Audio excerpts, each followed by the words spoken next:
salah seorang daripada mereka memasukkan botol minuman keras ke dalam alat sulit bangsa. Nampak orang mengusung keranda kat jalan besar utama. Setumpuk sirap di dalam air tu mengalir bersama dengan botol tu. So kita jumpa satu botol. Kita diganggu dengan bunyi guli. Seorang wanita berpakaian lusuh.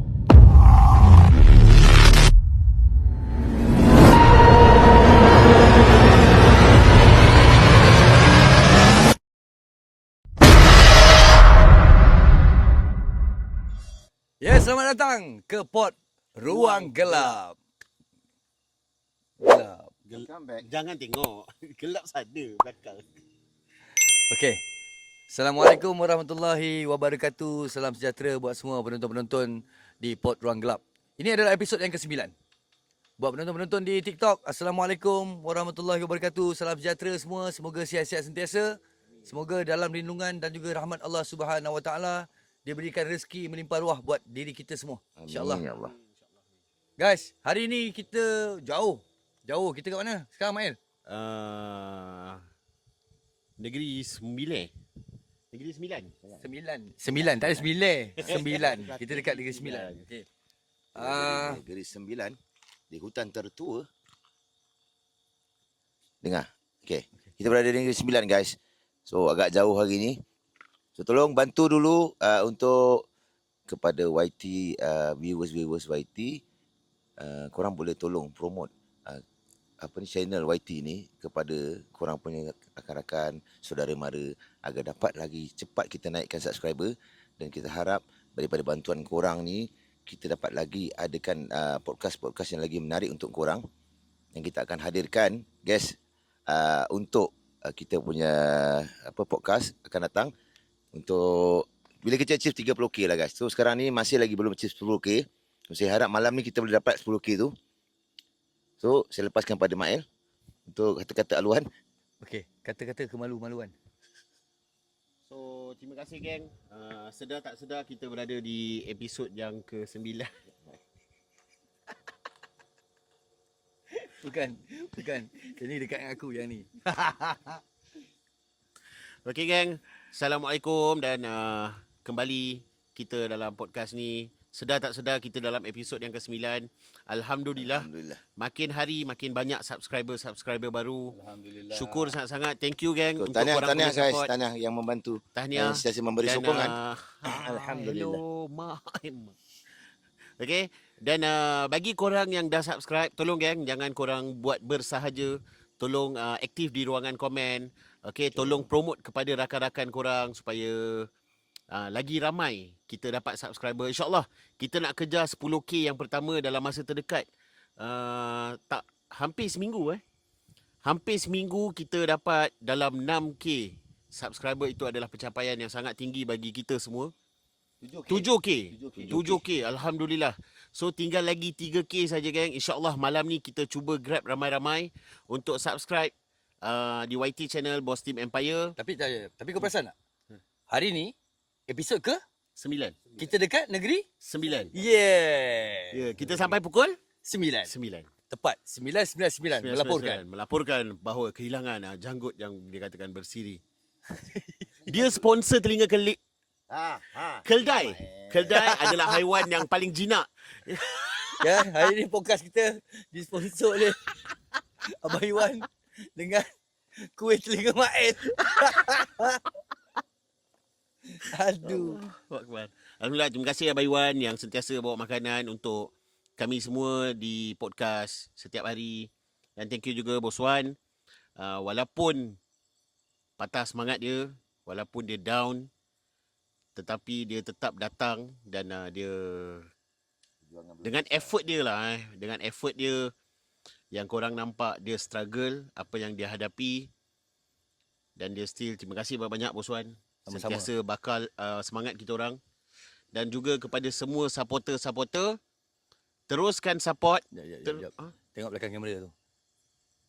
Okey, terima kasih pada Wanted terima dan kasih. juga Aim Gegat. Terima kasih banyak. Terima kasih kepada producer Gegat. Alhamdulillah kita sentiasa ditemani oleh producer kita, Muhammad kita dan juga soundman kita yang sentiasa Mual man. Dia paksa. Dia datang belakang kamera. Aku set up. So Dia tanpa paksa. mereka guys, mungkin podcast ni tidak akan berlangsung. Betul. Kerana usaha mereka tadi telah menyiapkan set ini untuk kita menjalankan podcast ni sehingga episod ke-9. Untuk pengetahuan korang semua, lighting man sangat penting untuk naikkan mood. Okay, lighting man dan juga mual man. Okay, mual man dan juga nyaring man ni sangat penting untuk set up kita punya podcast kita. Okay. Okay, tanpa membuang masa, saya nak menceritakan tentang keadaan semalam. Okay, sikit je. Sudah. Suluh lampu. Saya. Sebut sedikit tentang mukadimah yang kita mulakan untuk pada malam ni. So kita akan mulakan sedikit ulasan berkenaan kisah semalam. Okey. So saya bagi ruang untuk Mael ataupun Bos Wan untuk memulakan berbicara.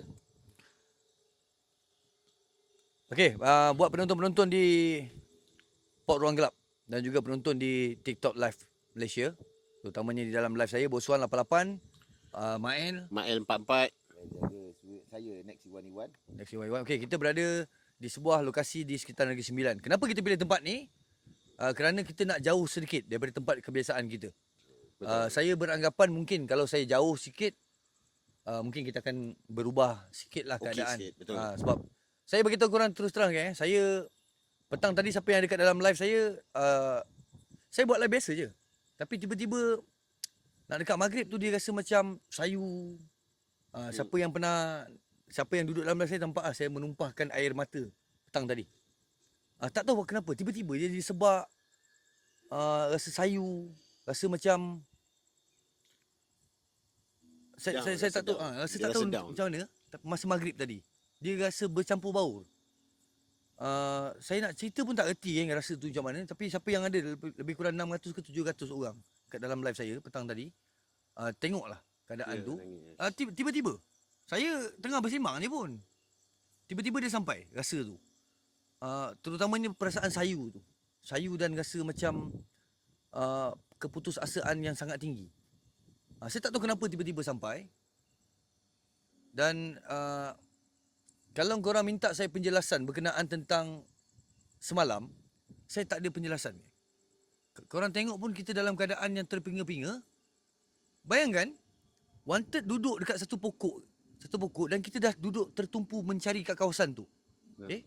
Kamera ada 3 kamera mencari di sekitar kawasan yang sama. Betul. Tak jauh pun. Tapi kita tak nampak dia. Tapi Bos Wan perasan tak? Bila kita dekat dalam keadaan tu, dekat Bos Wan, dia dekat depan kamera Bos Wan.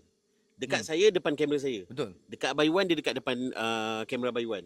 Tapi tak nampak. Tak nampak. Fizikal dia tak nampak. Jelas dengar. Kita dengar suara yang jelas tapi kita cuba mencari sekelitar kawasan yang kita dengar suara tapi masih gagal untuk menemui di mana keberadaan dia. Betul. So itu yang menjadikan tanda tanya agak pelik. Ya. Di mana pula si Wanted ni kan? Betul. Rupanya dia betul-betul ada dekat dengan kita. Betul. Dan macam semalam juga saya terima macam-macam komen yang saya tengok waktu live. Jadi bila saya tengok dekat komen-komen tu, korang faham tak dia ada macam satu emosi yang korang rasa macam kau nak marah ni, kau nak marah. Tapi same time kau akan rasa macam apa tu aku buat? Apa faham tak? Benda tu macam Bos Wan dan Abang Iwan explain daripada episod 1, benda ni terjadi disebabkan sedar dan tak sedar. Betul. Korang kena tahu konsep tu Dan saya Korang harap kena tahu. korang tidak akan terus menyalahkan Ismail atau Mael sebab apa saya dah bagi tahu berulang kali dan Bos Wan telah bagi tahu berulang kali. Sebenarnya bukan salah dia. Okay. Benda ni Abang Iwan, kita tak boleh nak salahkan viewer juga sebab kalau nak cakap diorang bagi pandangan diorang akan nampak Mael ni jahat. Betul. Ataupun nampak Mael ni salah ataupun boy salah disebabkan satu, dia kesian. Dia kesian kepada orang yang dia betul-betul support. Betul. And then satu lagi, ada viewer yang masuk lambat, ada viewer yang masuk separuh jalan. Sebab tu kami siapkan podcast ni supaya korang boleh follow up story. Betul. Apa yang terjadi, kenapa Mael macam ni, kenapa boy macam ni, kenapa Bos Wan macam ni, kenapa Abang Iwan macam ni. Sebab tu benda ni dijadikan sebagai satu podcast untuk kita ceritakan balik dan kita akan bawa korang explore ke lokasi-lokasi yang kita tengah ada sekarang ni. So bagi mereka-mereka yang cakap Mail ni macam ni lah, Mail macam tu lah, jujur geng dia koyak-koyak. Tapi disebabkan kita tahu keadaan kita, kita tahu apa yang tengah terjadi, kita anggap itu adalah sebagai satu dugaan. Betul. Mungkin Bagi dia mereka dugaan yang mengasihani Ah, Boswan ataupun saya yang yes, dalam yes. keadaan begitu, Ah. sebenarnya kita lebih mengasihani Mael. Sebab sebenarnya dia seolah-olah dipaksa tubuh dia untuk melakukan perkara yang dia sendiri tak rela. So benda tu yang menyebabkan kita struggle. Kita nak mention Mael ataupun bukan. Dia okey bang.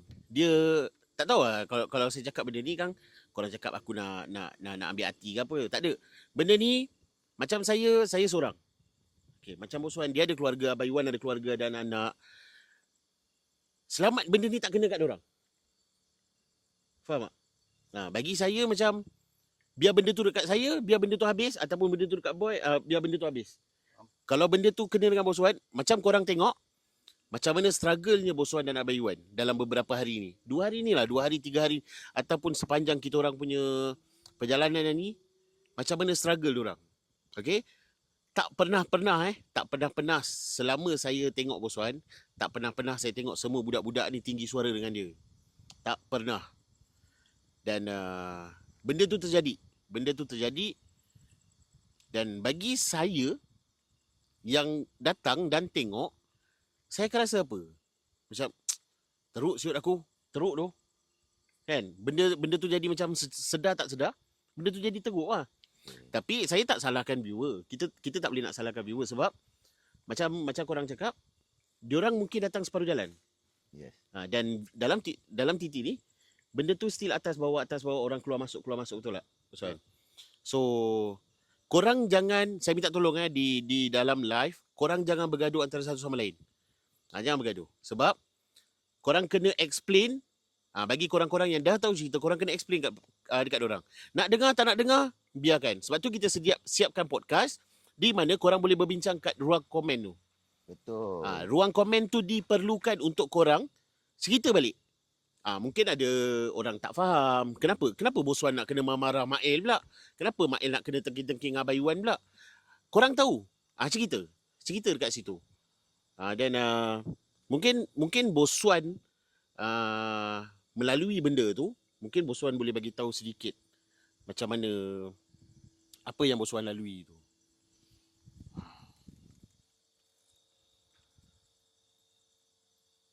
Saya nak cerita tapi ada perkara yang tak boleh saya ceritakan. Sebab terlalu ramai orang sedang membantu. Okey, saya berhak untuk diamkan diri saya kerana diamnya saya kat sini terdapat lebih daripada 10 ke 15 orang sedang membantu dekat belakang. Saya tak nak disebabkan penceritaan saya kat sini, apa yang saya buka hari ini, takut nanti mengganggu mereka-mereka yang tengah membantu. Okay? Cukuplah sekadar korang tahu, korang tengok keadaan semasa, korang faham apa yang kita tengah usahakan. Okay. Cuma saya nak tak nak panjang lebarkan sangat pasal perihal semalam. Kita nak ceritakan pasal lokasi hari ini. Kita panggil nama tempat ini, kita gelarkan Hutan Pelepas Jin. Kenapa? Ada sumber yang mengatakan, saya tak pasti kebenaran dia, tapi ada sumber mengatakan ada satu kisah seorang tuan guru yang mana memindahkan beberapa perkampungan jin menggunakan bas. Saya yakin korang pernah dengar kisah ini. Dan tuan guru tu pun dah Allah yarham, telah pun meninggal dunia. Yang mana berkesempatan boleh hadiahkan suratul Fatihah buat tuan guru tersebut. Lokasi malam ni adalah tempat di mana salah satu dikatakan satu bas dihantar ke sini untuk melepaskan jin-jin tersebut di dalam hutan di sebelah kanan kita. Okay. Dia ada beberapa tempat. Di Greek ada, di ni, dan ini adalah diberitahu adalah lokasi terakhir dihantar bas tersebut yang dipenuhi dengan bangsa-bangsa jin. Wallahu alam, benar ataupun tidak saya tak pasti, tapi ada sumber yang mengatakan di sini. Seterusnya, dekat sini berlaku satu kes tamat riwayat. Saya nak kena kawal sikit lah kita punya word. Tahun 90-an ada dengan tahun awal 2000. Tapi saya ambil yang tahun awal 2000 tu sebab kita tahu sumbernya.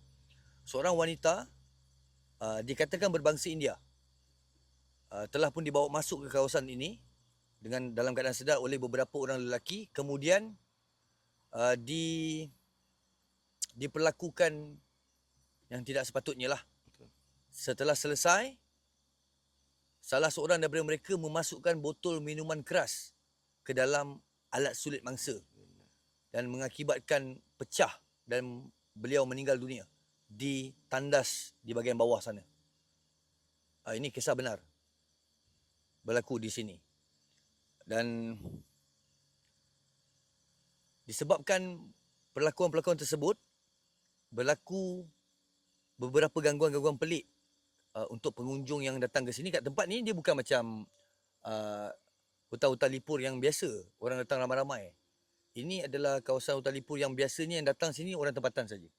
Okay, orang-orang luar memang jarang masuk ke tempat ni. Ada satu kisah berlaku gangguan pada seorang ataupun pasukan tentera pernah menginap ataupun berkemah di sini mengenai pasukan tentera yang terpaksa berundur atau membatalkan sesi bermalam di hutan ini selepas mengalami gangguan misteri yang sangat hebat.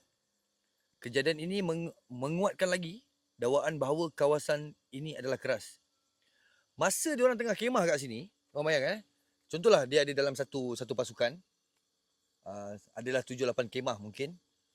Kemah mereka digegarkan masa waktu malam nak tidur. Dia ibarat ada bayang, kan kita pasang lampu dalam kemah, so kita boleh nampak bayang-bayang kat luar ni datang tau. So kemah tu digegarkan oleh satu entiti yang tak dapat dilihat. Itu kejadian kat sini. Dia banyak kejadian kat sini. Kejadian orang pukul 3-4 pagi nampak orang mengusung keranda kat jalan besar utama. Sebab kat sini kawasan perumahan dia, satu rumah 10 rumah baru jumpa satu. 10 rumah baru jumpa satu. Maksudnya berselang. Jarak dia jauh-jauh.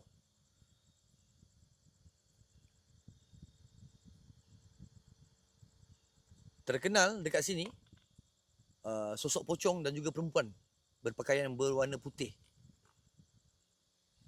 kerap terlihat dekat sekitar jalan utama dan masuk sini. Dan hari tu bulan lepas, tak salah saya bulan lepas, saya masuk daripada laluan pintu masuk utama. Kebetulan tengah lalu, bila saya masuk kat sini, kawasan ni gelap.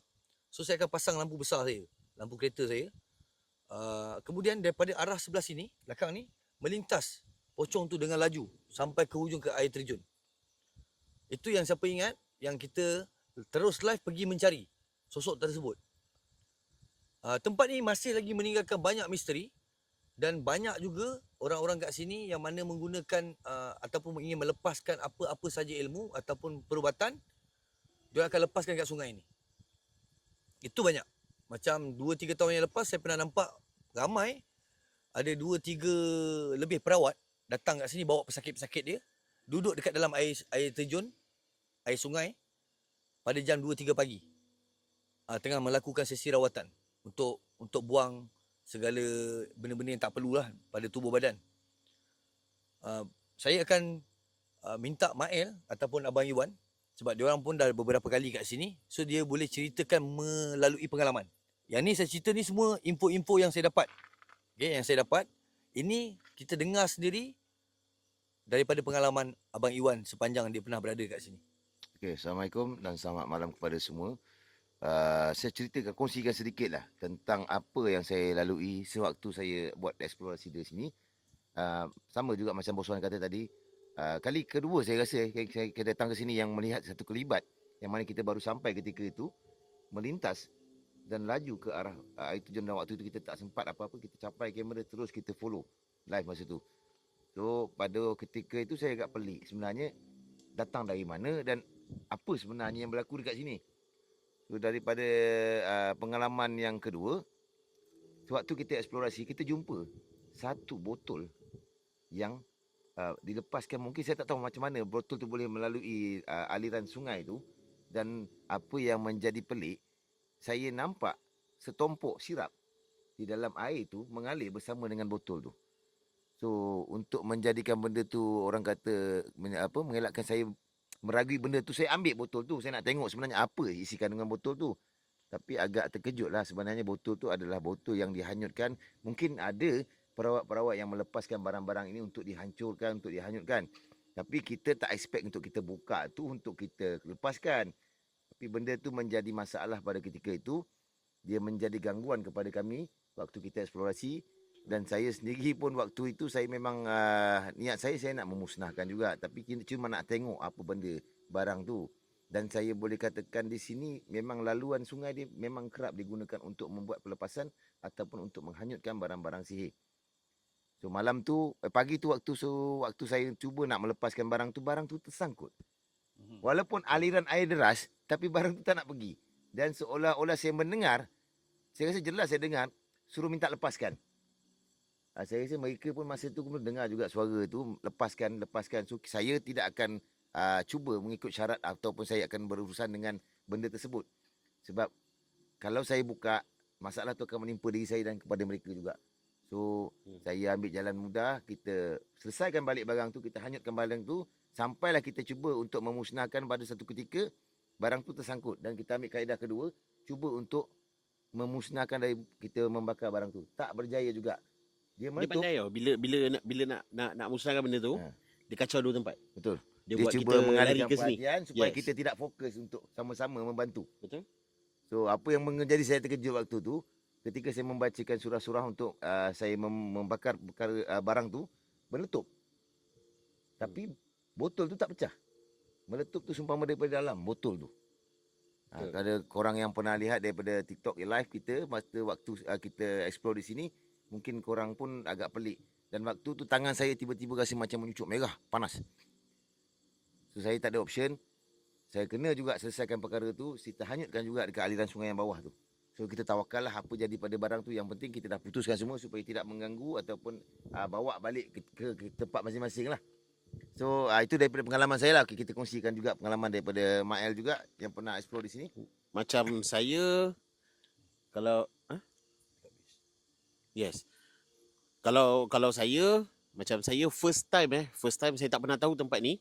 First time saya datang sini, waktu tu saya duduk base kita dekat ada sebuah pondok kat sini.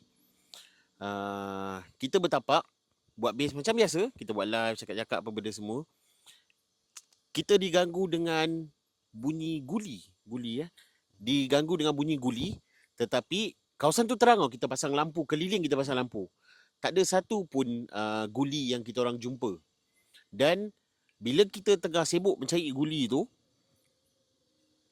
tempat tu ibarat, pondok tu dia ibarat bergegar. Dia bergegar macam ada something yang tengah berlari ke atas ke ataupun apa ke. And then di bahagian pondok belakang ni, belakang pondok ni, dia ada satu tandas lama. Di mana pada tu saya nampak seperti ada satu kelibat berada di betul-betul di dalam kawasan tandas tu. Dan mungkin keadaan saya time tu tak berapa okey. Saya dalam keadaan emosi. Saya nampak dia macam memanggil. Ini bukan buat cerita. Dia seperti seorang wanita berpakaian lusuh. Dan dia memanggil-manggil dan saya terus berjalan ke belakang tu. Saya berjalan time tu. Dan rasanya Bos Wan ikut Bos Wan ikut ke belakang saya. Dan saya dah bagi tahu Bos Wan, saya bau lain bau benda yang tak betul. And then Bos Wan kata, kita patah balik, pergi balik kat base. Kebetulan bila Bos Wan panggil tu, base kena kacau. Base kita orang kat pondok ni kena kacau. Itu first time saya datang ke sini. Dan kali kedua, yang Bos Wan cakap lah, kita baru masuk tu, ada satu benda putih, pocong yang lintas ke arah air terjun. Time tu memang parking kereta, memang tak sempat nak parking kereta apa semua, bersepah. Turun kita buat live dengan Bos Wan time tu. Terus kejar. Bunyi tu ada. Bunyi bunyi tu membawa kita ke dalam dan ganggu emosi setiap seorang. Itu kali kedua lah. Dan alhamdulillah ini kali ketiga saya datang ke sini. So far tak ada apa-apa lagi, cuma meremang tu confirm lah saya cakap. Sebab dengan cerita tempat ni sendiri, dia bawa naik energi ataupun aura seram tu. Macam korang sedia tahulah, macam Bos Wan cerita, tempat ni memang tempat diorang melepas. Dan adalah perkara-perkara lain bila dikaitkan dengan alam gaib ni. Itu yang saya lalui lah. Dan ada juga perkara yang korang mungkin ingat lagi. Ada suatu perkara terjadi pada ketika itu di parking sini. Kereta yang dipandu oleh saya, kemudian kereta boy yang saya pandu tu, dalam keadaan kita pergi explore untuk first session, kereta tu bergegar. So saya pun agak terkejut. Kenapa kereta ni boleh bergegar sedangkan kita semua kat luar? Dan waktu ketika tu saya ingat, ada satu barang yang kita ambil untuk bawa balik, untuk kita tawarkan dan untuk kita simpan. Barang tu seumpama berlaga dengan sesuatu energi di sini yang menyebabkan gangguan sangat teruk pada malam tu, pada pagi tu. Dan saya pun Kita jumpa apa? jumpa apa tu nama rencong. Okey. Masih korang kalau masih ingat pada live TikTok kita, rencong satu senjata lama yang saya bawa, saya tawarkan dan saya kuncikan kain tu, barang tu. Tapi barang tu seolah-olah macam berlaga dengan energi-energi di sini. Dan saya cuba untuk minta Bos Wan selamatkan barang tu, asingkan daripada kami yang berada di sini. Sekejap bang. Tiba-tiba sampai satu pelesit kat saya sini. Sampai kat sini, dia terbang. Satu pelesit. Meremang sikit aku. Pelesit sampai. Mup kat sini. Kat bahu sebelah kiri saya. Kenapa lagi ni? Tak tahu? So, saya baru ceritakan pasal energi tempat ni. Seolah-olah macam ada yang menyambut. Mungkin ada yang mengiyakan. Nak bagi tahu. Besar weh. Besar. Ya, saya nampak benda tu. So mungkin dia tak bagi saya cerita apa yang ada dekat sini. So biarlah menjadi orang kata rahsia bagi mereka-mereka yang ada di sini. Kalau nak Warna tahu, hijau mata coklat Wan. Ya betul. kita tunggu untuk eksplorasi hari ni. Hasbunallah wa ni'mal wakil. Okey baik, itu saja penonton-penonton di Port Ruang Gelap. Saya akhiri perbualan dan perkongsian untuk semalam dan juga lokasi pada malam ini. Dan untuk penonton-penonton kita di live TikTok, jangan lupa terus pergi subscribe. Okay, subscribe kita punya YT channel, dapatkan 10,000 dulu malam ni guys. Kita cuba Guys, usahakan. kita boleh buat, insyaAllah. Kita usahakan gang untuk dapatkan 10,000 subscriber. Yang mana belum lagi subscribe, tolong subscribe YT channel kita. Type je Boss Team Empire dekat YT korang. Terus tekan button subscribe dan juga aktifkan loceng korang tu untuk notification. Alright. Terima kasih buat semua penonton-penonton di Port Ruang Gelap. Semoga Allah mewahkan rezeki korang, panjangkan usia korang. Dia berkati dunia dan akhirat. Semoga Allah lindung kita daripada segala tipu muslihat jin. Amin ya Allah. Dilindungi daripada hasad dan dengki. Amin ya. Semoga Allah saja merahmati kalian.